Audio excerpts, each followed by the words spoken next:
Military was with the ex-prime minister?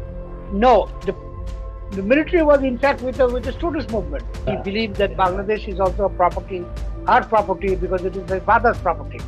So that is another issue. She also often used to say that my father has created Bangladesh, and that has totally ruined her political career once for all.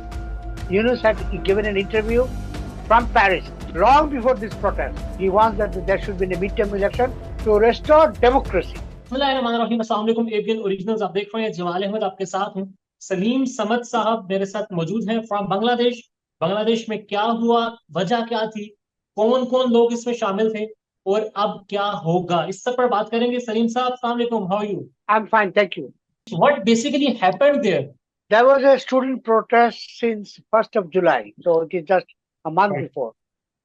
So they were demanding to abolish or to scrap the law for the quota system. So the quota, they said that there should be a non-discrimination policy.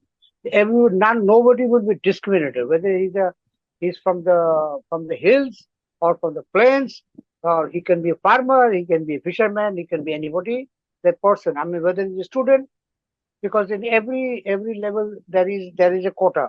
So that includes, of course, a woman, and of course the indigenous population, and the third gender. I don't know how you call them, is hijra. So they also have the hijra category in the quota. And there was a large percentage of who had been the Liberation War veteran, Mukti Chodha, Liberation War veteran who fought in 1971. So obviously their quota 36% of them, right? Yes, but the issue is there are two interesting that the audience have to understand. Number one, if that happened in 1971, today is 53 years, 53rd. So those who had fought for the war, many of them are dying, they're old, and they have long time has retired. So if you come to the issue of the son or the daughters, they also have passed the age of getting a government job. So that is one of the reasons they asked that this. So, and there was a lot of hue and cry that they are anti-liberation, they do not believe in independence of Bangladesh, blah, blah, blah. So there was a lot of mudslinging against those who were speaking of the quota. Fortunately, the Supreme Court gave an verdict abolishing of the quota and keeping only a few percentage for the indigenous population. And I mean, if you talk about backward population, so there is nothing called, and of course the third gender means hijra. So that other than that, there is nothing. And Mukti Jodha or Liberation War veteran has a small percentage, because most of the second generation have already passed the deadline to join a government service or to be admitted in any public university. So obviously, but once the Supreme Court has declared a verdict, by that time, the agitation was on the main street, which is very near to the campus, the Dhaka University. They're called the Shahbag. The Shahbag is a square. So they were holding this protest. Fortunately, other public universities outside Dhaka and inside near Dhaka, I mean the capital Dhaka, and outside. And during the last 15 years or 20 years, all the district towns in Bangladesh, they have one public university. So obviously, because the government never thought that they can come out in the street. So everybody came out of the streets. Everybody was involved there, right? No. On 15th of July, the helmet Bahini means the vigilante of the ruling Awami League. They attacked the students not only in Dhaka but elsewhere. That sparked a protest all over the country, because all the roads were blocked, all the district towns, all the main highways, even the railway was blocked by the students, and the private university also joined. So number has suddenly has grown unbearable. I mean, for the law enforcement to control them. So once this issue has gone out of the hand by the vigilantes of the ruling party, where they came to the university campus with the weapons and firearms as well as and other.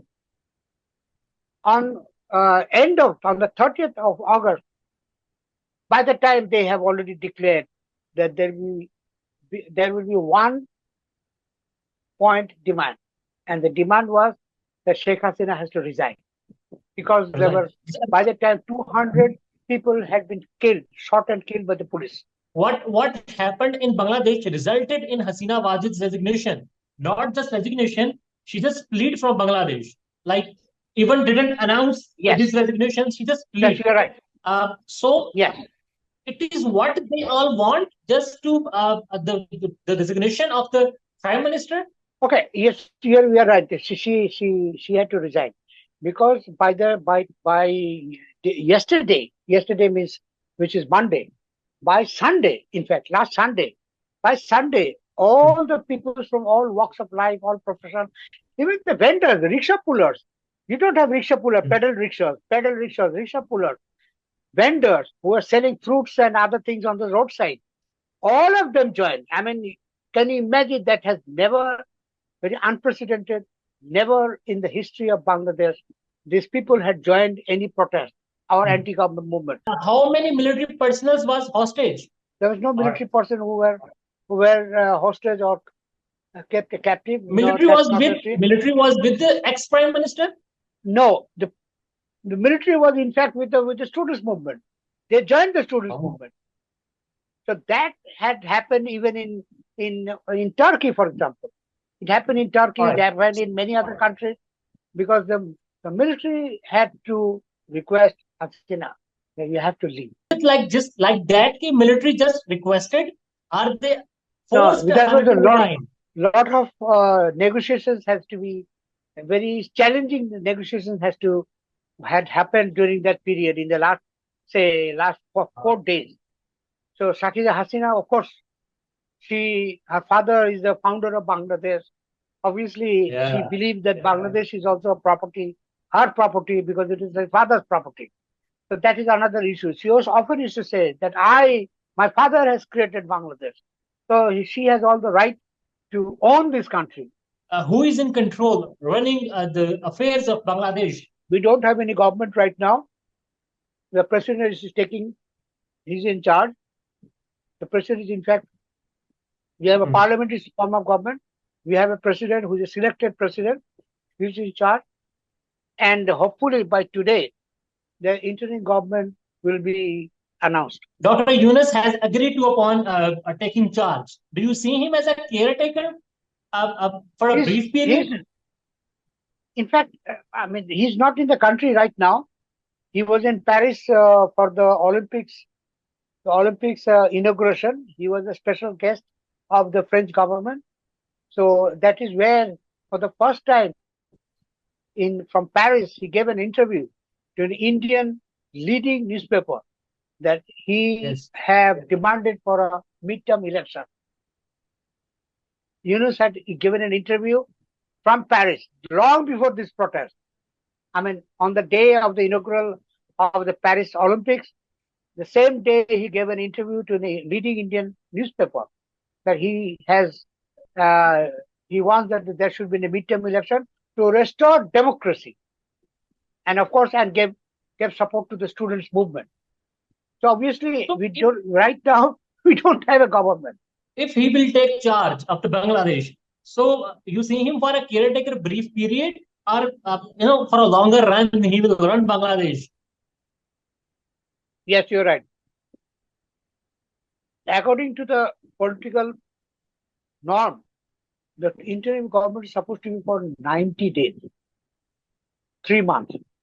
And this interim government cannot enact new laws. They cannot amend any law. The only objective of this interim government would be to a free, fair, and inclusive election. And do you see elections? Yes, hopefully, once the interim government takes charge, they will announce a date for an election. They have to. Hopefully, I am trying to understand it will be November. November, there will be a general election. What Bangladesh is feeling right now, how they are feeling, the people of Bangladesh, the students, the protesters, the journalists, how you feel now, as of now? Well, there is a lot of, yesterday and even today, there were a lot of enthusiasm, a lot of revolution, and of course, everybody, millions of people were in the street. All my relatives, all my neighbors, they were all in the streets of Dhaka. They were, I mean, it is impossible to drive because the roads are clogged by millions of people. And they also came from different places. So it was literally a jubilant. They were literally celebrating yesterday for the whole night. I can hear them because they never believed that Sheikh Hasina, an Iron Lady, she would resign. So you can understand there was a lot of turmoil. Never in the history of Bangladesh, you will never find peaceful transition of democracy to another political party. It was the end of Hasina Wajid Zara. Wajid is not her name. I'm sorry. Her name is Sheikh Hasina. She never used the word her Wajid. I don't know why people call her Wajid. She never officially her Wajid. For the last 50 years, since Bangladesh was born, she was known as Sheikh Hasina. If you look into her website, if you look into the official website or the Prime Minister's website, is all Sheikh Hasina.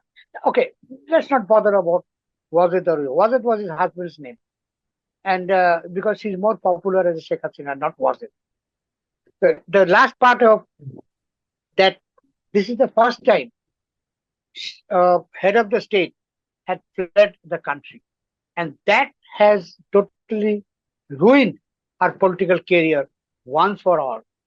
And I don't think she is going to come back again, because she is not only has and also has totally destroyed this long history of the Awami League's legacy.